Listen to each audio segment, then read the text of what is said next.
What's good, y'all? Welcome back to the channel. We doing this back to back, so my voice is kind of, raspy at this point. But we are reviewing Michael, the biopic of the best pop star of all time, without a doubt, no question. I've never been a big fan of Michael. The most I've kind of been into his music was when I had Michael Jackson The Experience on the Wii. That's where I know Michael Jackson from. And the Thriller music video, which scared the shit out of me as a kid. His background, I didn't really know anything. I didn't know who the Jackson 5 were for the longest time. But this movie really shows that part, a lot of it. And Jafar Jackson, you did an excellent job, my brother. That shit was the best performance you could have gave. And I damn near believe Michael was right there before my eyes. Like a lot of people saying this the closest you're gonna get to a Michael concert.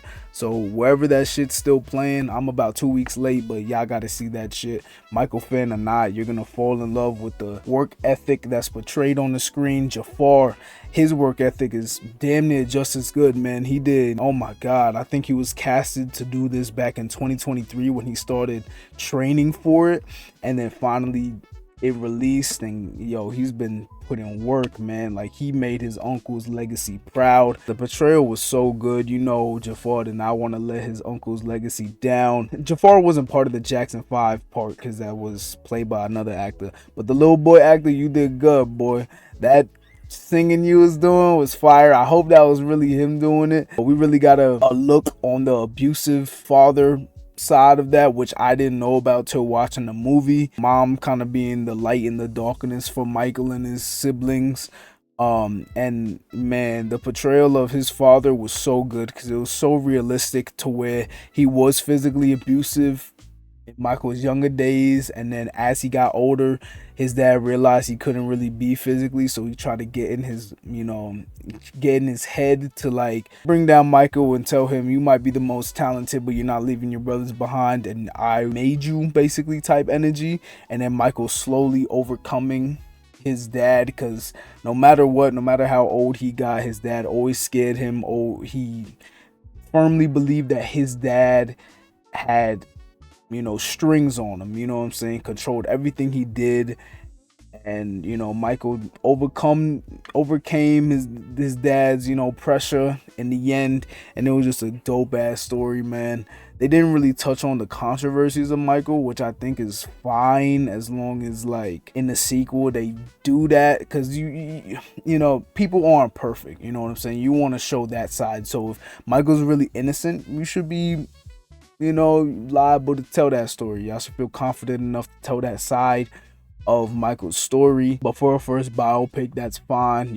Every single concert was hitting. Bad was crazy ass outro for the movie. When Thriller popped up, I was geeking. When he did the moonwalk, when Jafar hit that fucking moonwalk, bro, I was like, oh my god, Jafar, man, all props to you, boy. I could tell you was staying up late nights. He said he would dance till his toes got cold and numb, trying to perfect Michael's movements, and he did it, bro. That shit was just incredible. You dead ass couldn't even tell. I'm like, yo, this look like MJ on stage right now. This shit is absolutely crazy. Nia Long, who played the mom, she did pretty good. I also like how Michael's childish, when I say childish, I don't mean it as an insult, but when his child side would come out, when he's making all these millions and he's spending it on stuff a child would like, because he wasn't able to live that side when he was younger, because his dad would just want him to focus on performing. They were just always on tour performing.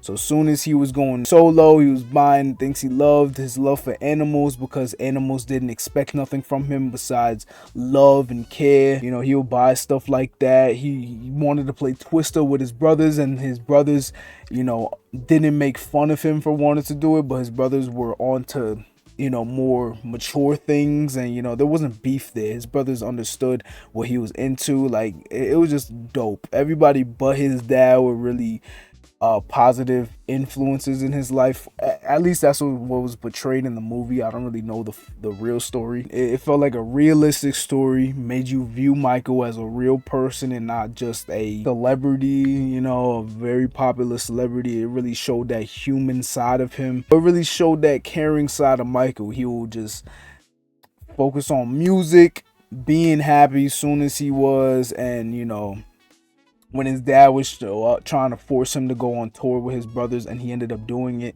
But then Michael was like, fuck that, this is gonna be my last time performing. After this, I'm doing what I want to do. Everybody in Michael's circle was supportive of him, and that really makes sense, because you know how ride or die his estate is when it comes to his shit. I mean, they planning on suing Sexy Red stupid ass for making a nasty ass remix of his songs, you know, and they were making sure to make him look as best as possible. Maybe that's why people call the movie performative, but they were trying to make him look as squeaky clean as possible in his upbringing. And you know, the first movie, millions of dollars of reshoots were needed because a lot of stuff was cut out regarding the legal shit Michael went through, so they were planning on showing more of that side, but I guess either the estate said they can't use it, or other people involved said they can't. I don't know the full story of that. That shit was just fire, man. It felt like a concert. It was so good. My girl was contemplating going there twice, and she's a real stickler for like saving money, and when she want to do that, you know you made a good ass movie. Not too much more to say on that movie review. Michael was just fire. I really hope they end up,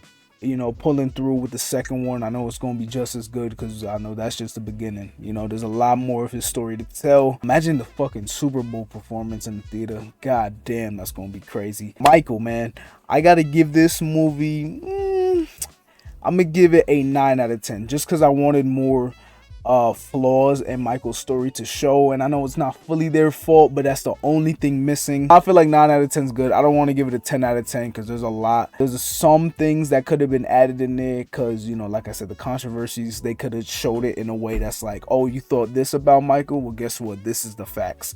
But it's not fully their fault, but that's a rating I'm gonna give it. 9 out of 10 for Michael. I'm praying they pull through with that sequel, man. I'm gonna be there opening night, because Michael fans ride till dawn, bro. But yeah, Michael, 9 out of 10. That's gonna do it for this movie review. Hope y'all enjoy it, and I'll see y'all in the next one. Peace out.